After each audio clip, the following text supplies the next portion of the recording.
মিডিয়াকে ধন্যবাদ জানাই এবং রাষ্ট্র বিভাগকে সবাইকে ধন্যবাদ জানাই।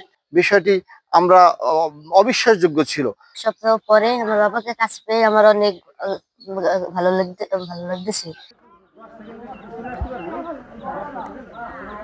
কারামুক্ত হয়ে সন্তানদের বুকে জড়িয়ে নিলেন রাজনৈতিক মামলায় গ্রেফতার হওয়া গোপালগঞ্জের কোটালীপাড়ার সেই দিনমজুর জামাল মিয়া। মাহারা সন্তানদের আর্তনাদে কেঁপেছে রাষ্ট্র, বিচার বিভাগ, আর মাসুম বাচ্চাদের আর্তনাদে খুলেছে জেলের তালা। এদিকে এক সপ্তাহ পর বাবাকে কাছে পেয়ে আনন্দে আত্মহারা জামাল মিয়ার বড় ছেলে সাজ্জাদ ও মেয়ে ফারিয়া। কারণ আমার বাবাকে আমি এক সপ্তাহ পরে আমার বাবাকে কাছে পেয়ে আমার অনেক ভালো লাগতেছে। জামাল আমার দেবর, তার স্ত্রী মারা যায়, 4টে বাচ্চা এতিম হয়ে যায়। এতিম হয়ে যাওয়ার পর তারা অবৈধ মামলায় নিয়ে গেলে আমরা সবাই দুঃখিত ছিল। আজকে তারে আমরা ফিরে পাই। তার পাশে সবাই, এই যে সবাই সাংবাদিক, সবাই সারা বিশ্বের মানুষ পাশে থাকায় আমরা অনেক খুশি। আর দিনমজুর জামাল মিয়া বলেন, আমি এক সপ্তাহ জেল খেটে যে কষ্ট পেয়েছি তা সন্তানদের বুকে নিয়ে দূর হয়ে গেছে। সন্তানদের আর্তনাদ আমাকে জেলখানা থেকে বের করে এনেছে।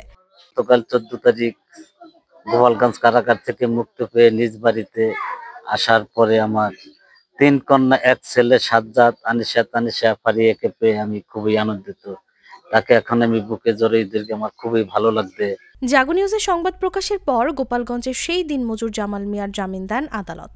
এতে 4 বাচ্চা ফিরে পেল তার বাবাকে। 14 অক্টোবর বৃহস্পতিবার দুপুরের গোপালগঞ্জের অতিরিক্ত চিফ জুডিশিয়াল ম্যাজিস্ট্রেট আদালতের বিচারক ফিরোজ মামুন জামাল মিয়ার জামিন মঞ্জুর করেন। এদিন বিকেলে গোপালগঞ্জ জেলা কারাগার থেকে মুক্ত হন তিনি। মিডিয়াকে ধন্যবাদ জানাই এবং রাষ্ট্র বিভাগকে সবাইকে ধন্যবাদ জানাই যে মিডিয়ারা যে এই যে জামাল সাহেবের পাশে দাঁড়াইছে, এই জন্য আমি মিডিয়ার ভাইদেরকে ধন্যবাদ জানাই। এই জন্য আর কি সে আজকে মুক্তি পেয়েছে। গণমাধ্যম অত্যন্ত গুরুত্ব সহকারে এই মানবিক বিষয়টি প্রচার করে, যার ফলে রাষ্ট্র এবং বিচার বিভাগ অতি দ্রুত জামাল মিয়ার জামিনের ব্যবস্থা করে। আসলে এত দ্রুত এবং এত সহজেই বিষয়টি গুরুত্ব সহকারে রাষ্ট্র নিবে বা বিচার বিভাগ নিবে, বিষয়টি আমরা অবিশ্বাসযোগ্য ছিল। এর আগে বৃহস্পতিবার সকালে গণমাধ্যমে প্রকাশিত এই ঘটনা নজরে নিয়ে শিশুদের দেখভাল করতে নির্দেশ দিয়েছেন হাইকোর্ট। স্থানীয় সমাজসেবা অধিদপ্তর ও গোপালগঞ্জের ডিসিকে নির্দেশনা বাস্তবায়ন করতে বলা হয়েছে। বৃহস্পতিবার বিচারপতি ফারা মাহবুব ও বিচারপতি দেবাশিস রায় চৌধুরীর হাইকোর্ট বেঞ্চ স্বপ্রণোদিত হয়ে এই আদেশ দেন।